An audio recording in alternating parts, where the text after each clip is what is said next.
എല്ലാവർക്കും നമസ്കാരം. സ്റ്റേറ്റ്മെൻറ്റ് ചോദ്യങ്ങൾ എന്ന സെഷനിലേക്ക് സ്വാഗതം. ഈ സെഷൻ പൂർണ്ണമായിട്ടും സ്റ്റേറ്റ്മെൻറ്റ് ഓറിയൻറ്റഡ് ആയിട്ടുള്ള ചോദ്യങ്ങളെ ഫെമിലറൈസ് ചെയ്യിപ്പിക്കുന്ന ഒരു സെഷനാണ്. ഇത് 22ാമത്തെ ദിവസമാണ് നമ്മൾ സ്റ്റേറ്റ്മെൻറ്റ് ചോദ്യങ്ങൾ എന്ന സെഷൻ മുമ്പോട്ട് കൊണ്ടുപോകുന്നത്.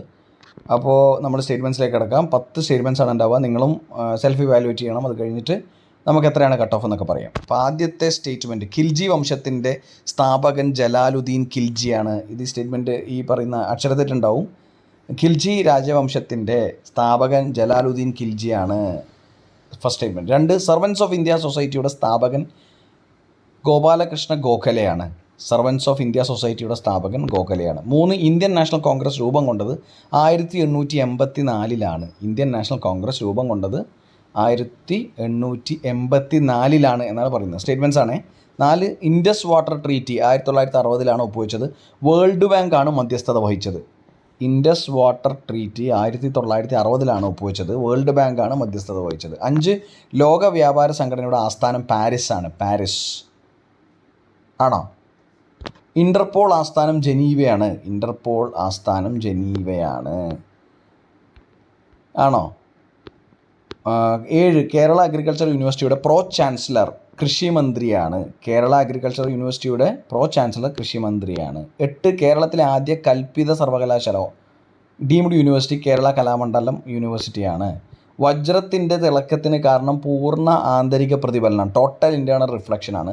വജ്രത്തിൻ്റെ തിളക്കത്തിന് കാരണം പൂർണ്ണ ആന്തരിക പ്രതിഫലനമാണ്. 10ാമത്തെ ചോദ്യം, അവസാനത്തെ ചോദ്യം, വിദൂര വസ്തുക്കളുടെ ഫോട്ടോ എടുക്കുന്നതിന് ഉപയോഗിക്കുന്ന കിരണം ഇൻഫ്രാറെഡാണ്.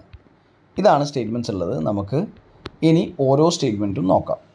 ഫസ്റ്റ് സ്റ്റേറ്റ്മെൻറ്റ്, ഖിൽജി വംശത്തിൻ്റെ സ്ഥാപകൻ ജലാലുദ്ദീൻ ഖിൽജിയാണ്. ശരിയാണ്. സ്റ്റേറ്റ്മെൻറ്റ് 1 ശരിയാണ്. 2, സർവൻസ് ഓഫ് ഇന്ത്യ സൊസൈറ്റിയുടെ സ്ഥാപകൻ ആരാണ്? ഗോപാലകൃഷ്ണ ഗോഖലെയാണ്. Servants of India society important ആണ്. ചോദിച്ച ചോദ്യമാണ്. ഉത്തരം ശരിയാണ്. സർവൻസ് ഓഫ് ഇന്ത്യ സൊസൈറ്റിയുടെ സ്ഥാപകൻ ഗോഖലെയാണ്. ഇന്ത്യൻ നാഷണൽ കോൺഗ്രസ് രൂപം കൊണ്ടത് 1884 ആണോ? തെറ്റല്ലേ? 1855 ഇന്ത്യൻ നാഷണൽ കോൺഗ്രസ് രൂപം കൊണ്ടത്. അതുകൊണ്ട് 3ാമത്തെ സ്റ്റേറ്റ്മെൻറ്റ് തെറ്റാണ്. ഇൻഡസ് വാട്ടർ ട്രീറ്റി 1960 ഒപ്പുവെച്ചത്. വേൾഡ് ബാങ്കാണ് മധ്യസ്ഥത വഹിച്ചത് എന്ന് പറയുന്നു. വേൾഡ് ബാങ്ക് മീഡിയേറ്റഡ് ആണ് ട്രീറ്റി എന്ന് പറയുന്നു. ഇൻഡസ് വാട്ടർ ട്രീറ്റി എന്ന് പറയുന്നത് നമ്മുടെ ഇൻഡസ് വാട്ടറിൻ്റെ 6 റിവേഴ്സിൻ്റെ ഡിവിഷൻ പറയുന്നൊരു ട്രീറ്റിയാണ്. യൂസേജ് അതിലെ വെള്ളത്തിൻ്റെ റിവേഴ്സിൻ്റെ യൂസേജ് പറയുന്നൊരു ട്രീറ്റിയാണ്. ഏതൊക്കെ രാജ്യങ്ങൾ തമ്മിലാണ് ട്രീറ്റി? ഇന്ത്യയും പാകിസ്ഥാനും തമ്മിലുള്ള ആണ് ഈ ട്രീറ്റി. ഇന്ത്യ പാക് ട്രീറ്റിയാണ്. 5ാമത്തെ സ്റ്റേറ്റ്മെൻറ്റ്, ലോക വ്യാപാര സംഘടനയുടെ ആസ്ഥാനം പാരീസാണ്. പാരീസ് ആണോ? ഈ സ്റ്റേറ്റ്മെൻറ്റ് തെറ്റാണ്. ഇൻ്റർപോൾ ആസ്ഥാനം ജനീവയാണോ? തെറ്റാണ്. ഇത് തിരിച്ചാണ്. ലോക വ്യാപാര സംഘടനയുടെ ആസ്ഥാനം ജനീവയാണ്.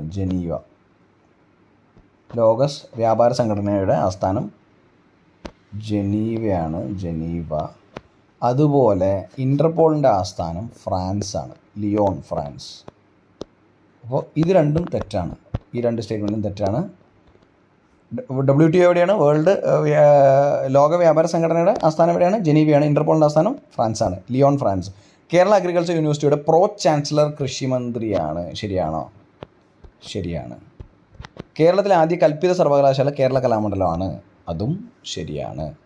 വജ്രത്തിൻ്റെ തിളക്കത്തിന് കാരണം പൂർണ്ണ ആന്തരിക പ്രതിഫലനമാണ്. ടോട്ടൽ ഇൻറ്റേർണൽ റിഫ്ലക്ഷൻ ആണ്. സ്കാറ്ററിംഗ് ആണോ? വിസരണമാണോ? ടോട്ടൽ ഇൻറ്റേർണൽ റിഫ്ലക്ഷൻ ആണോ? TIR ആണ്. ടോട്ടൽ ഇൻറ്റേർണൽ റിഫ്ലക്ഷൻ ആണ്. ശരിയാണ്. വജ്രത്തിൻ്റെ തിളക്കത്തിന് കാരണം പൂർണ്ണ ആന്തരിക പ്രതിഫലനമാണ്.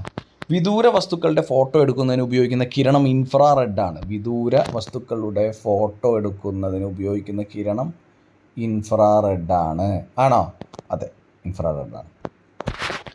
ഇത്രയാണ് നമ്മുടെ സ്റ്റേറ്റ്മെൻറ്റ് ക്വസ്റ്റ്യൻസ് ഉള്ളത്. എല്ലാത്തിൻ്റെയും റിവിഷനും അതുപോലെ തന്നെ സ്റ്റേറ്റ്മെൻറ്റ്സ് അനലൈസ് ചെയ്യാനും വേണ്ടിയിട്ടാണ് ഇങ്ങനെ ടെസ്റ്റുകൾ എല്ലാ ദിവസവും നമ്മൾ ചെയ്യുന്നത്. അതുകൊണ്ട് തന്നെ വളരെ എഫക്റ്റീവാണ്.